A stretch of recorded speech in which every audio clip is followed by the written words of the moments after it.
Hi, welcome back. In the example from the last video, we learned how to define the problem so we are not chasing the wrong issue. In this video, we discuss bulletproofing the decision about the solution.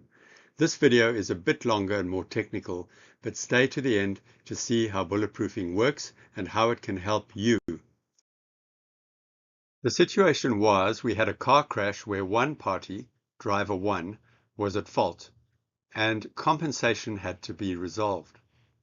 Going forward, we are looking at this from the point of view of driver 1, who is 100% at fault. There are ethical and financial considerations for him. For example, is it fair that driver 2, who is not responsible, should pay their own insurance excess? Or should this be settled by driver 1? What is the cost of driver 1 insurance premiums going up if there is a claim by driver 2? In the problem statement created earlier, driver 1 determined that he must choose between three options. Scenario A, walk away and let the insurance take its course. B, just pay the full cost to avoid insurance completely. Or just pay driver 2 the insurance excess for fairness, so that when driver 2 claims insurance, they are not out of pocket. So, how does driver 1 work out the costs of each option? This is where the numbers come in. What follows is a method that will help driver 1 bulletproof his decision to achieve the lowest possible cost. So, there are 5 steps. 1. Break it down. 2. Quantify. 3. Compare options by the numbers. 4. Pause and reflect. And 5. Decide. So, how do we break down the problem? We use a value driver tree tool used by all the top management consultancies in the world. This is a very simple example, and I will show you later how important it is, especially when the problem becomes a bit more complicated. The benefit is rock-solid logic that all adds up and can be tested. So, what is the logic in scenario A? We have broken down the person 1 cost into the 2 components, what he pays out of pocket, plus the increase in his premiums. The latter would have to be done using a specialized financial calculation, and we won't get into that for this video.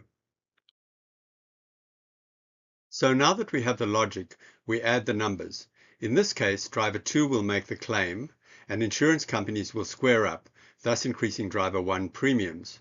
So repair cost to driver 1 is 0 here, but an annual increase in his premiums here worth $2,000 today.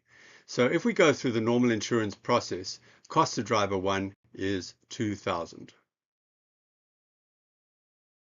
Let's turn to scenario B. Driver 1 pays $5,000 out of pocket, the full cost, but because there is no claim, premium increases are 0. The third case is more complicated. We need to add in extra branches to the tree logic to account for driver 2 contributing and the insurer contributing to the cost. However, driver 2 is now whole because their excess is covered by driver 1 and because they make an insurance claim to cover the balance. This affects the premiums for driver 1 per scenario A. All this is reflected in the logic. The red boxes at the tips of the tree are the full set of assumptions that drive the result. We can start to think about what to do to influence the cost by focusing on the red boxes. So, working our way from left to right, how do the costs break down?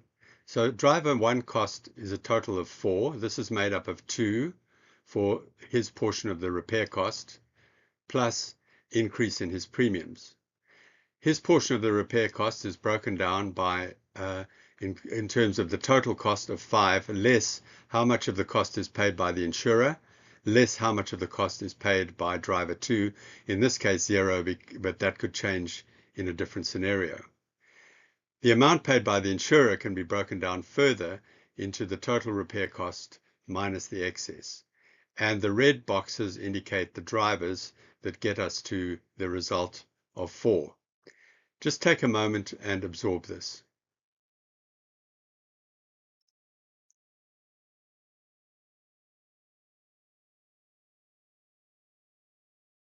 So it's time to decide.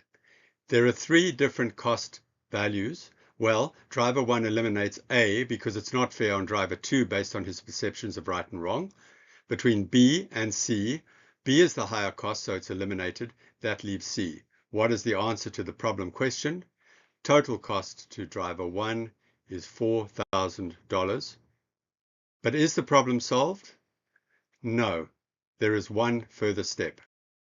So to bulletproof, driver 1 must go back and triple check the logic and numbers in the tree and ask the question, is there anything else I can do to reduce the cost, and what can go wrong?